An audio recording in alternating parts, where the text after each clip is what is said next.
The week is ending on a wet note. And an umbrella won't fix the situation we found ourselves in. We took to the sky for an update on our area rivers. The rain keeps falling, so the rivers keep rising. We checked on the St. Croix today over by Osceola in western Wisconsin. The river is still very high and moving fast. We check in on another river in just a minute, but first, the forecast. Mike, we really need to catch a break if we're going to start seeing these river levels drop. Yeah, and I have good news. We will catch a break, guys, from a precipitation perspective coming up over the next week plus. That's good news. The bad news is we are going to be in the cold air for the majority of that time. And you can see now that we're sort of stuck under this swirling mass of, well, flurries and snow showers to the north, rain showers south and east, and this weird mix of snow and rain and even what we call graupel, which is partially melted, partially iced over snowflakes falling from the sky. At the airport, it's 40, but the wind has been howling, 14 gusting to 32. That makes it feel like 32 degrees. And as we go through the evening hours, those wind chills, you might have guessed this, is going to fall. Slowly at first, by 9 o'clock, it's feeling like 30 in the metro and 20s off to the north. And then by early tomorrow morning, we'll be feeling like the teens and 20s out there as we start your weekend. And honestly, it's not going to feel this much warmer coming up all weekend long. So if you have tickets to the Twins game tonight or tomorrow or Sunday, we are talking about a winter or very early spring feel. Pre-game temperature tonight with flurries possible.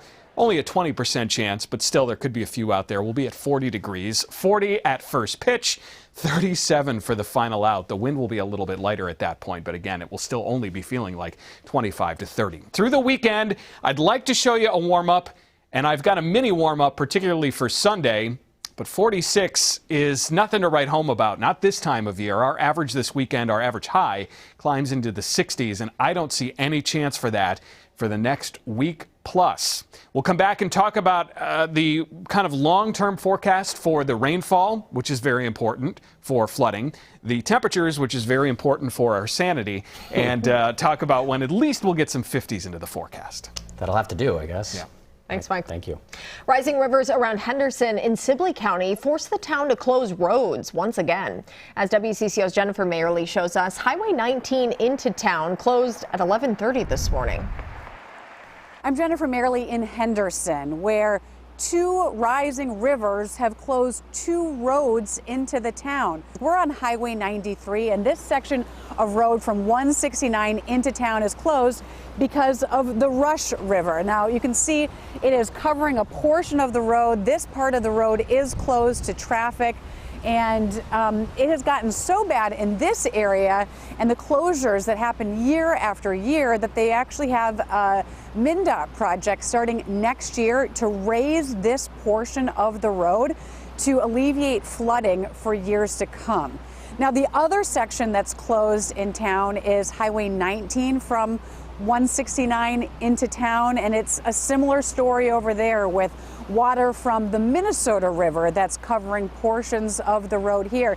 This is something that people in Henderson have been dealing with year after year and tell us they don't really know what to say about it anymore because it continues to happen, but it does have an economic impact. They are faring better right now with the amount of river that is and water that is covering the roads, yet both roads are still closed, so that same impact is here.